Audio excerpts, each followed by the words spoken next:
The room was silent, the kind of silence that presses against your chest and makes it hard to breathe.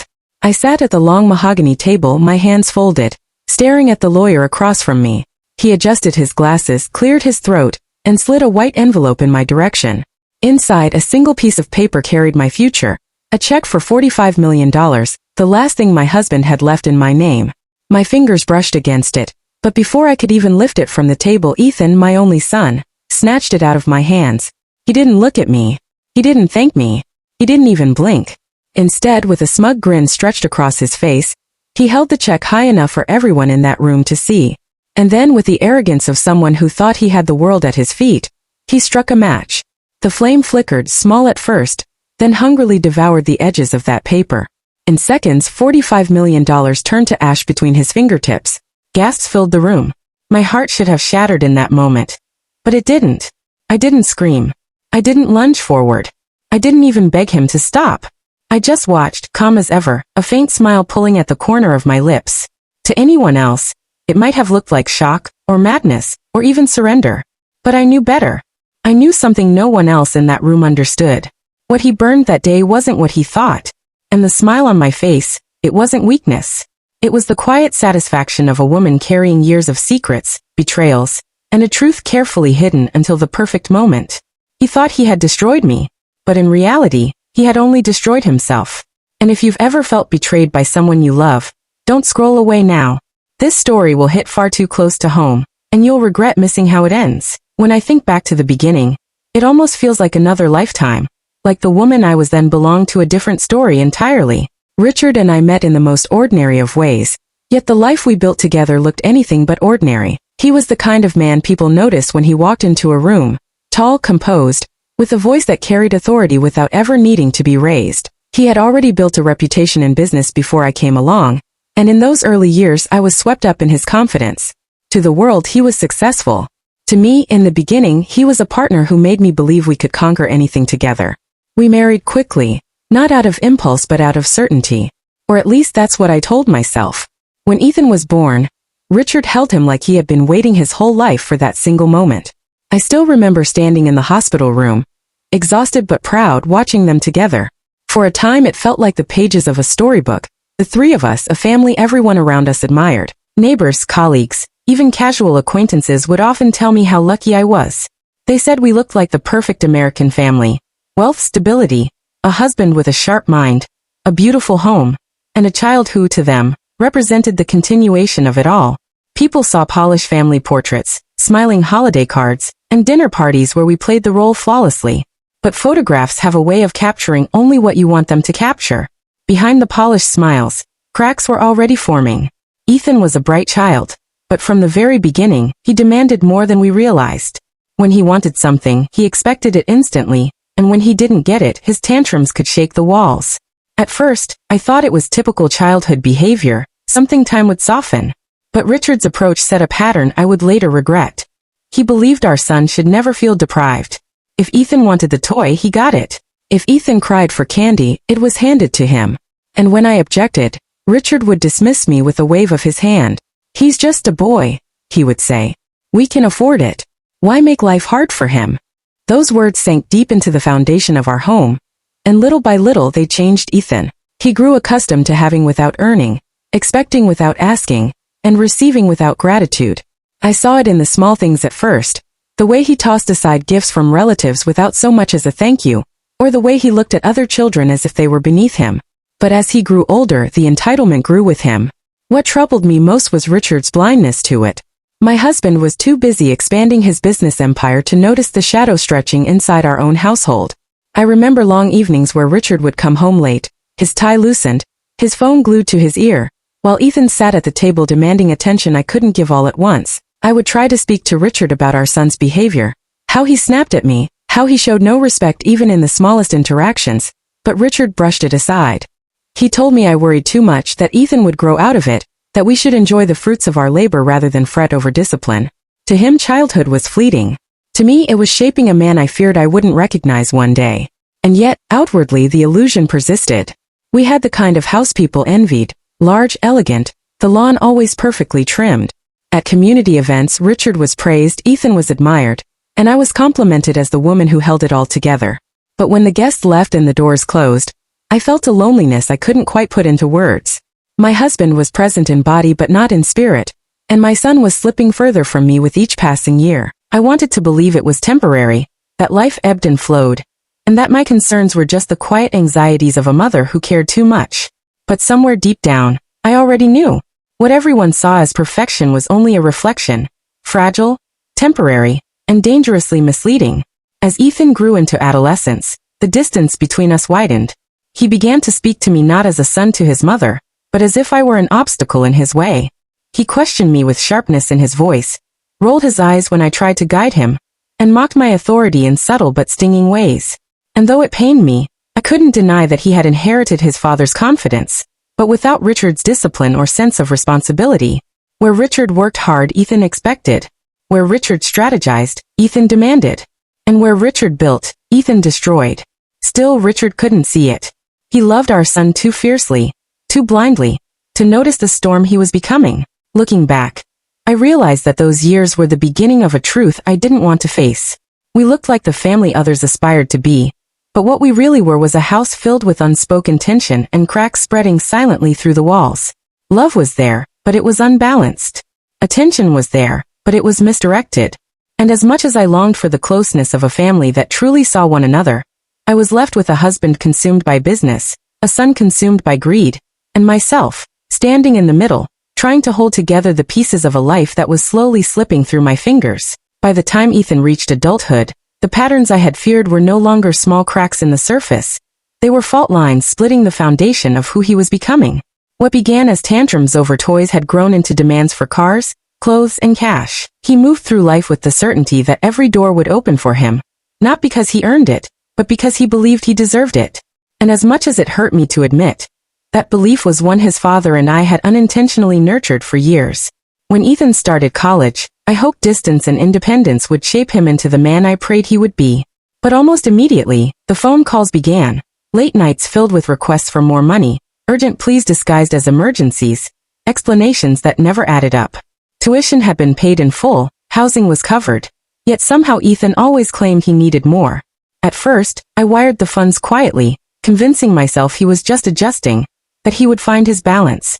But then came the first betrayal I couldn't ignore. One afternoon, a letter arrived from the university.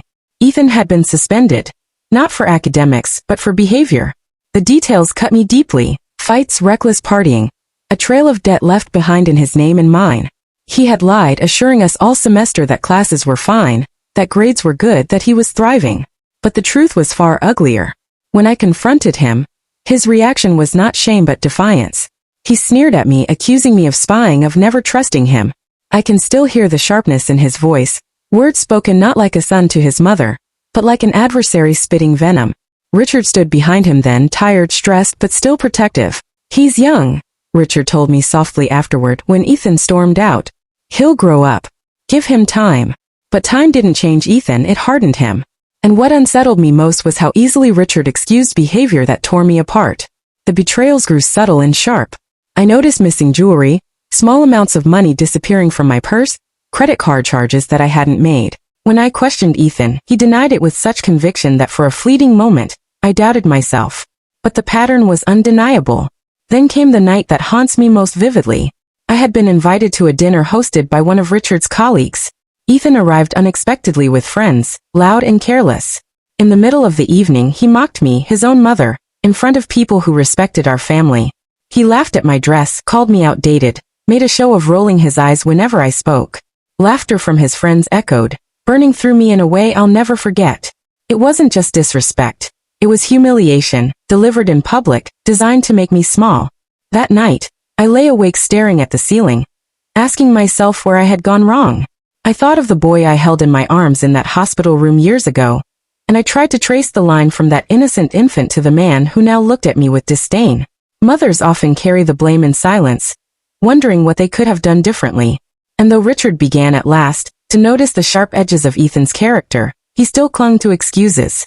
"He's under pressure," he would say. "He's figuring himself out. He'll come around." But deep inside I knew. Ethan wasn't lost. He was choosing this path. He wasn't confused, he was cruel. And cruelty, once it takes root, does not vanish with time. It feeds on indulgence. It grows stronger in the absence of consequence. And it begins to turn against the very people who once sacrificed everything to protect it. Softer pause. Some of you watching know this pain. The pain of giving everything to your child, only to be treated like you're nothing. If you understand that, don't just sit silently. Leave a comment. Your voice matters here. By the time Richard admitted to me, in quiet moments, that Ethan was troubled, it was too late to undo what had already been sown. I remember one evening, after a heated argument between father and son, Richard sat beside me with a heaviness I had rarely seen in him. He doesn't listen anymore, he whispered, almost to himself. I don't know how to reach him. And yet, even then, Richard's love for our son clouded his judgment. He still sent him money, still shielded him from the harsher consequences of his actions, still believed in a change that never came. But I no longer shared that hope. My heart had already begun to accept a darker truth, that the boy I once rocked to sleep was gone, replaced by a man who saw love as weakness, and loyalty as something to exploit. What I didn't realize then was that Ethan's betrayals, as painful as they were only the beginning. They were warnings of something larger, a storm gathering at the edges of our lives, a storm that would reveal itself in ways none of us could have imagined. And while Richard clung to denial, and Ethan reveled in entitlement, I began to prepare myself for a reality that no mother should ever have to face. A reality where the greatest betrayal would not come from strangers or enemies, but from the very child I had given everything to protect. When Richard first began to fall ill, it was so subtle that I almost missed it. He was a man who never complained, the type who worked through pain as though acknowledging it might make him weak. At first it was little things, fatigue he brushed off as long hours, a cough he dismissed as seasonal, the occasional grimace he tried to hide when he thought no one was looking. But I was looking. I had always been watching him even when he thought I wasn't. And I knew something was wrong long before he admitted it to himself. The house began to change with his illness. Where once there was energy and movement, now there was silence and shadow. Ethan drifted further away, as though his father's vulnerability embarrassed him. He would come and go as he pleased, throwing careless words over his shoulder, demanding money for ventures that never existed, insisting that his father's decline was exaggerated. I remember one night he came home after weeks of absence, drunk and entitled, asking for more money with no shame, no recognition of the man lying weak in the next room. Richard said nothing then, but his eyes told me everything. They were tired eyes that finally began to see our son for who he had become. It was during those long nights, when Richard's strength faltered and I sat at his bedside, that our conversations grew heavier. He no longer spoke of expansions, deals, or investments. Instead, he spoke of legacy, of family, of what he would leave behind. I didn't want to hear it. I wasn't ready to face a world without him, but he insisted. We can't control the time we have, he said softly, his hand gripping mine, but we can control what we leave behind. His voice carried a weight that told me he had been planning for much longer than I realized. One night, when the house was quiet and Ethan was nowhere to be found, Richard asked me to sit close.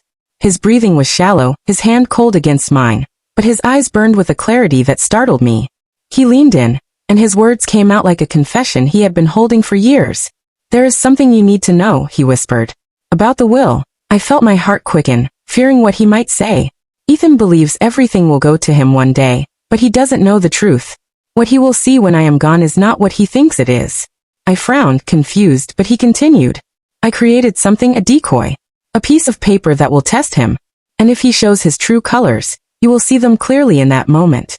I was stunned. For years, Richard had defended Ethan, shielded him, refused to believe what I had seen so plainly. And now, here he was, admitting that he too had recognized the danger in our son's heart. I asked him why he had waited so long to tell me. His eyes softened, and I saw both sorrow and determination in them. Because I needed to be sure, he said. I needed to know if what I feared was real. Now, I know. He explained that the check Ethan might one day hold was worthless. A number on a piece of paper with no access to the true wealth. The real fortune, he told me, had been carefully hidden away, locked in trusts, properties, and accounts that only I could reach. The true inheritance is safe, he said firmly. And it is not for him, not as he is now. If Ethan shows that greed has consumed him, then you will know exactly what to do. You will carry the legacy forward, not him. My chest tightened at the weight of his words. This was not just about money. This was about trust, about a husband placing the burden of an entire future into the hands of his wife. I asked him what would happen if Ethan changed, If by some miracle our son became the man we once hoped he would be. Richard shook his head slowly. Change is not something you wait for, it's something you choose. And he has made his choice again and again. But I had to give him the chance to prove me wrong. That's what the check is. It's his chance. And if he fails it, then everything will be yours to protect, to preserve, to use as you see fit. I sat there in silence, tears slipping down my cheeks, torn between the pain of losing the man I loved and the burden of the secret he was handing me. I wanted to scream, to demand that he not leave me with this, that he not make me the sole guardian of everything we had built. But he squeezed my hand weakly and said the words that would echo in my mind long after he was gone. You're stronger than you think. Stronger than both of us. I trust you in a way I could never trust him. In that moment I realized the depth of his disappointment in Ethan, and it broke me in ways I cannot describe.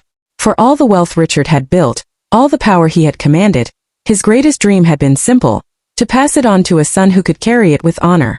And now, lying frail and weak, he admitted that the dream had died long before he did. He had accepted the truth I had known for years, and he had created a plan that would strip away every illusion. I was both relieved and devastated. Relieved that he finally saw the truth, devastated that it had come too late to heal the bond between father and son. As I listened, my heart torn between grief and resolve, I understood what lay ahead. Richard would not live much longer. Ethan would one day face the test his father had prepared for him, and I would be left holding the truth. A truth that could either destroy us completely or save what remained of our family's legacy. In that quiet room, with only the sound of Richard's labored breathing between us, I promised him silently that I would not fail. I would protect what he had built. I would guard the legacy. And if Ethan proved unworthy, as I feared he would, then I would carry the weight of silent revenge not out of anger, but out of necessity. Richard closed his eyes after that conversation, his hand still in mine, a faint smile on his lips as though he had unburdened himself at last. But I sat awake until morning, staring into the darkness, haunted by the words he had left me with. He had created a test, and one day Ethan would face it. One day, the truth would be revealed. And one day, the son I had raised would show me whether there was anything left in him worth saving, or whether greed had consumed him entirely. Deep down, though, I already knew the answer. I sat in the quiet of my bedroom after Richard's funeral, staring at the space where his shoes used to rest neatly by the closet door. The silence of that room pressed against me like a heavy weight, suffocating, unrelenting. Grief is strange. It doesn't just sit in your chest, it takes over the air you breathe, the walls you lean against, the food you can't taste. My husband was gone, and the house that once echoed with his steady presence felt hollow. But even in that crushing sorrow, I could feel another shadow circling me, Ethan. When Richard died, I had expected at least a small flicker of tenderness from our son, a moment where he would set aside his ego, his arrogance, and remember that his father was more than the man with the money. But there was nothing.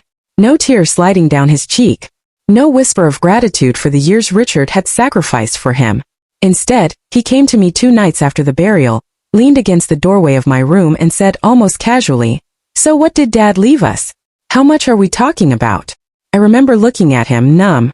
My heart was raw, bleeding. I thought surely he was deflecting, that maybe asking about the will was his way of avoiding grief.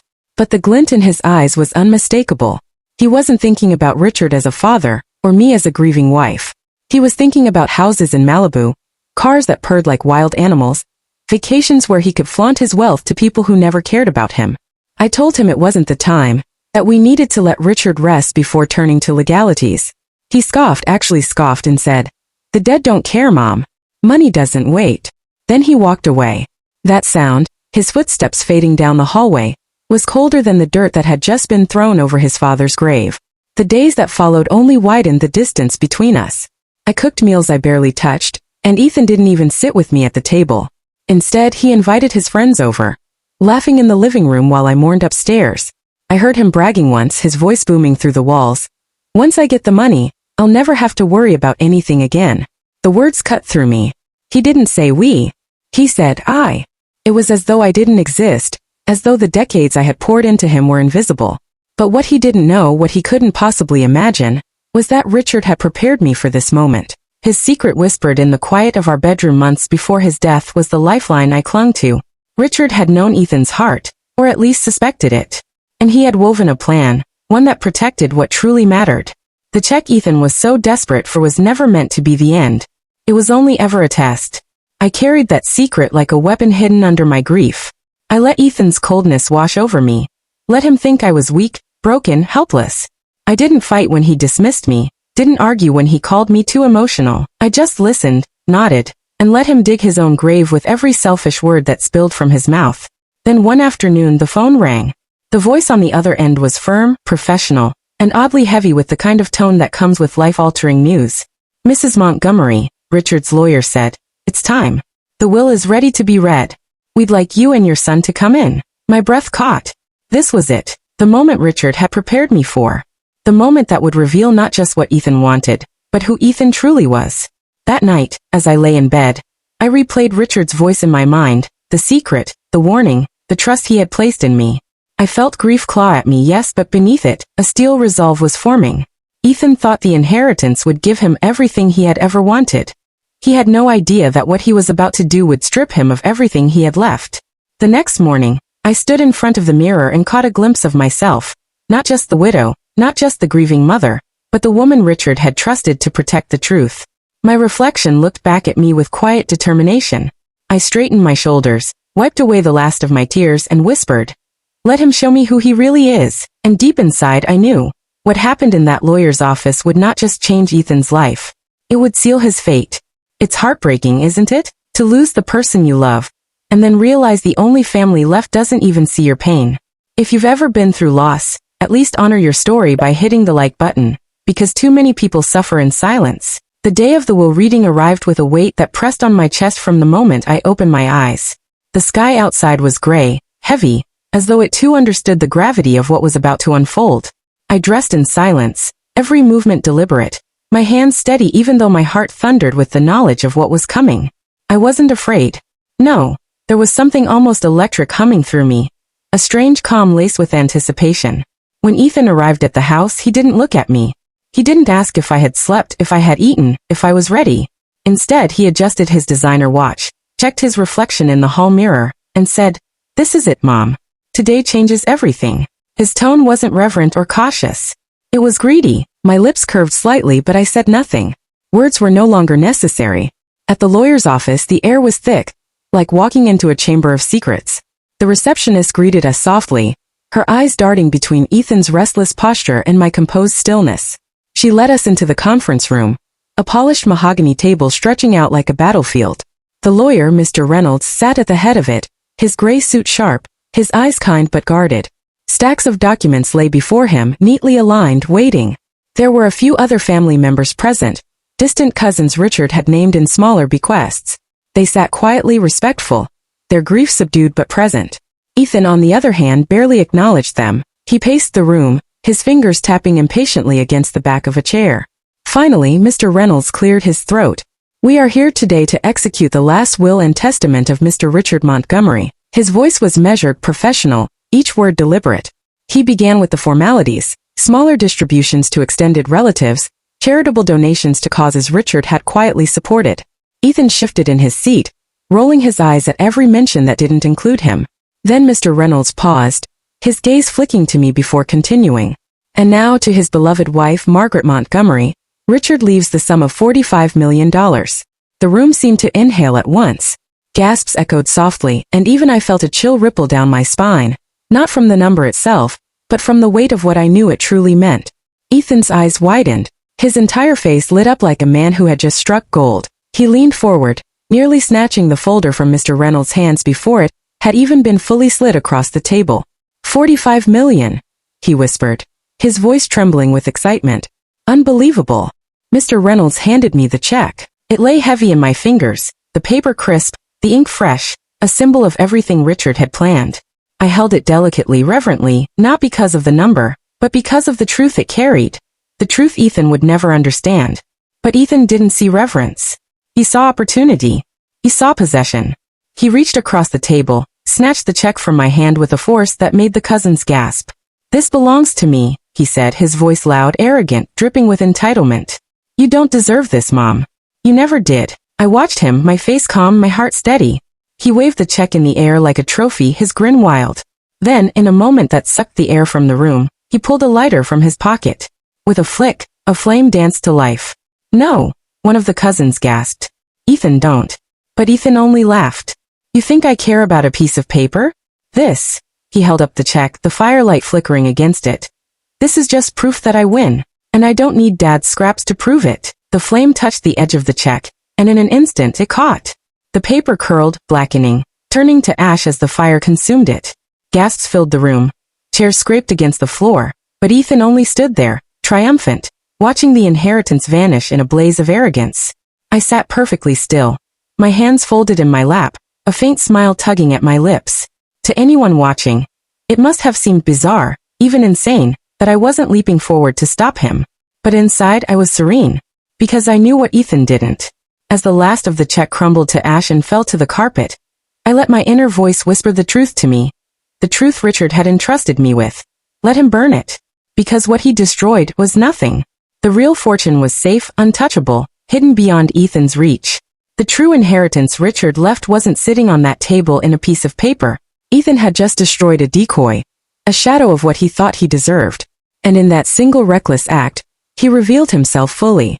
I looked at him, standing there smug, laughing, his fingers smudged with ash. And I thought, you've just written the end of your own story, Ethan. And you don't even know it. The room was silent now, every eye darting between Ethan's arrogance and my calm smile. Mr. Reynolds cleared his throat, his expression unreadable. But inside I could feel it, the turning of the tide. The beginning of a reckoning Richard had orchestrated long before this moment.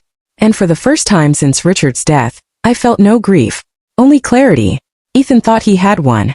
He thought he had destroyed everything. But the truth was far crueler. He had destroyed nothing except himself. The room was still heavy with smoke from the charred remains of the check. Ash floated down like gray confetti, a celebration Ethan didn't realize was only for him. His chest rose and fell in smug satisfaction. His lips curled into the grin of a man convinced he had triumphed. He tossed the lighter back into his pocket and leaned against the edge of the table, his eyes scanning the horrified faces around him. Well, he said with a laugh that grated against the silence, so much for Dad's little treasure. Guess that's the end of it, huh? But it wasn't. I sat quietly, my hands folded in my lap, my smile faint but unshakable. Inside, I felt Richard's presence as if he were sitting right there beside me, his hand resting on mine, steadying me. Because this exact moment was what he had planned for. Mr. Reynolds shifted in his seat. He didn't speak at once.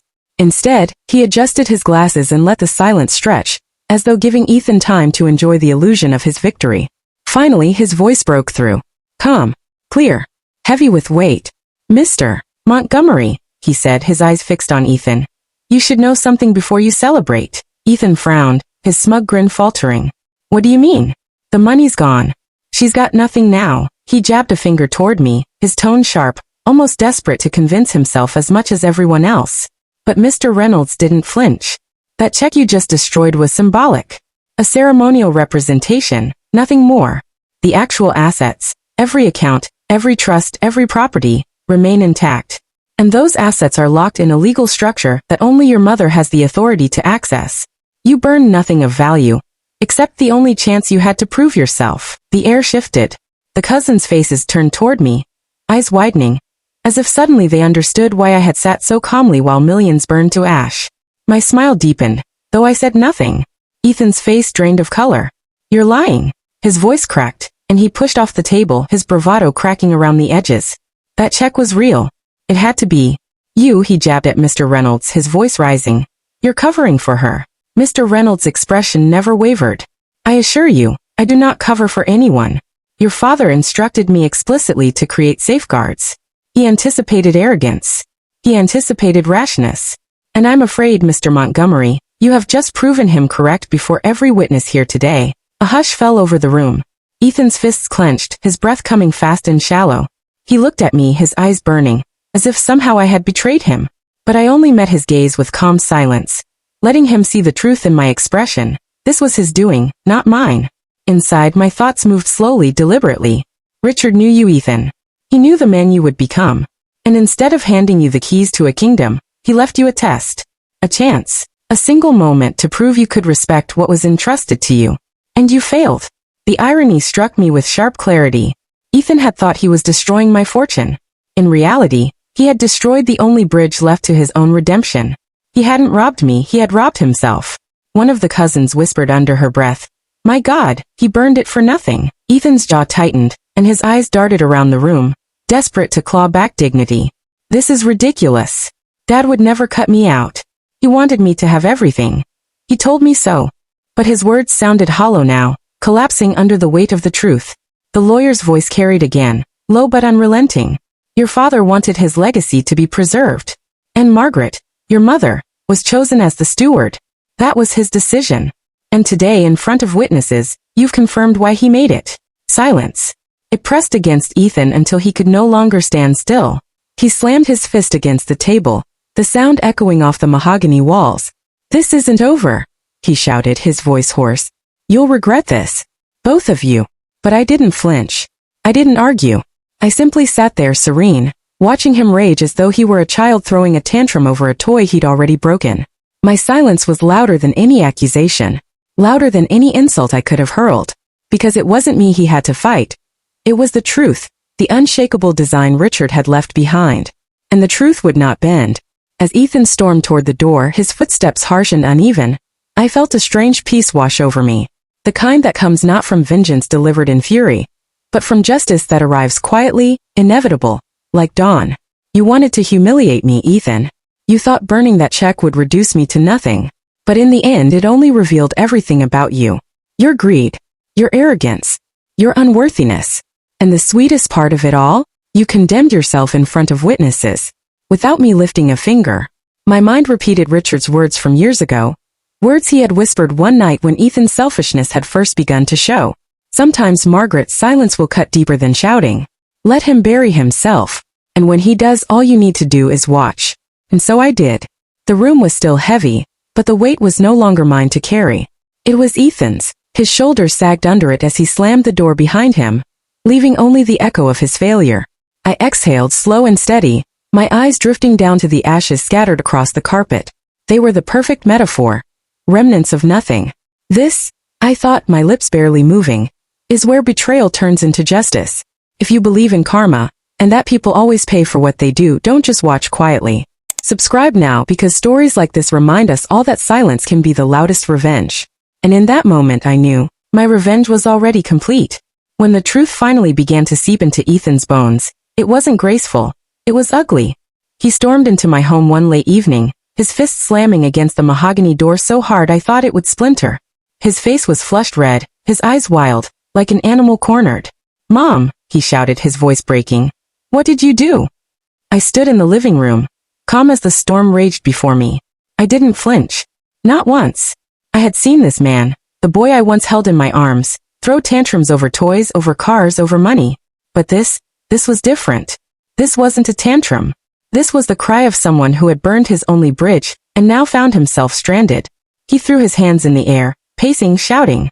That money, Dad's money, it was mine. Everyone knows it was supposed to be mine. How could you let them humiliate me like that? How could you let me burn it?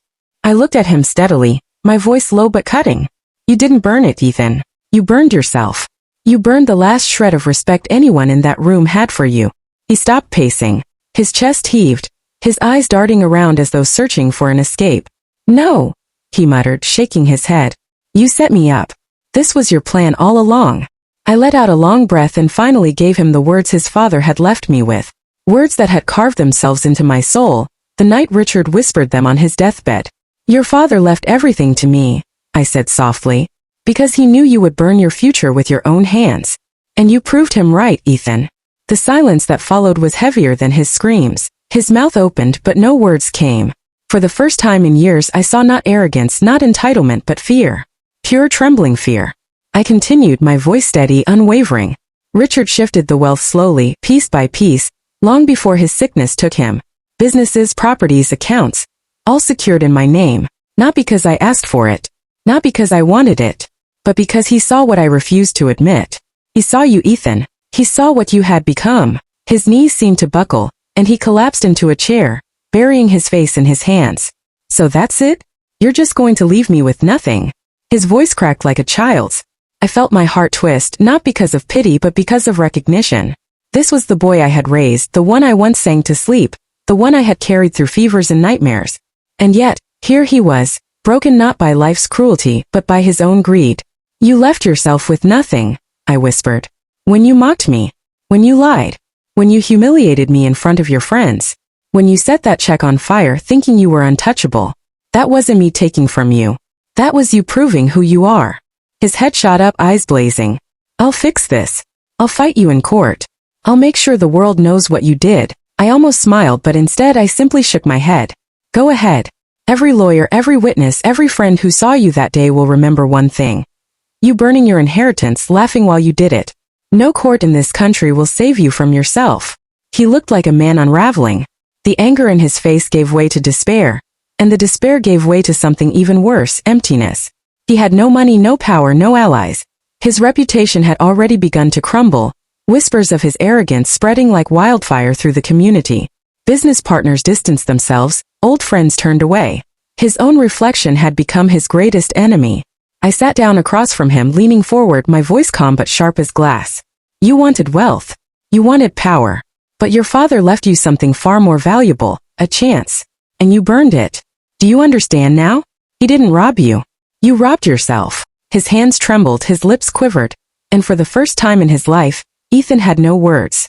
And as I watched him break before me, I felt no triumph, no joy. Just clarity. This was the final blow.